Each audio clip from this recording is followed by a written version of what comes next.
Mu mateka y'isi nta bwami bwinshi bwigeze bugira ubuhangange nk'ubw'Abaperesi.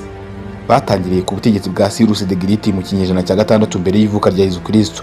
Bashinga ubwami bwagutse cyane kuva ku Burayi kugera mu Buhinde. Babaye kimwe mu bihugu bya mbere bikomeye cyane mu isi. Ariko se niki gitangaje ku Baperesi nubwo batsinzwe n'ibindi bihugu nka Alexander the Great? Umuco wabo ntiwigeze ucika, ahubwo wakomeje kubaho no guhindura amateka y'isi. Nyuma y'intsinzi z'Abarabu mu kinyejana cya 7, Abaperesi binjiye mu idini ya Isilamu, ariko ntibatakaza umuco wabo, ahubwo bawuvanze n'Abasilamu, bituma havuka umuco mushya ukomeye cyane. Uyu munsi igihugu cyahoze cyitwa Perse cyahindutse Iran, ariko amayobera y'ubuhangange bwabo, uburyo bagumyeho imyaka ibihumbi n'uruhare rwabo mu mateka y'isi biracyatera amatsiko menshi abatuye isi.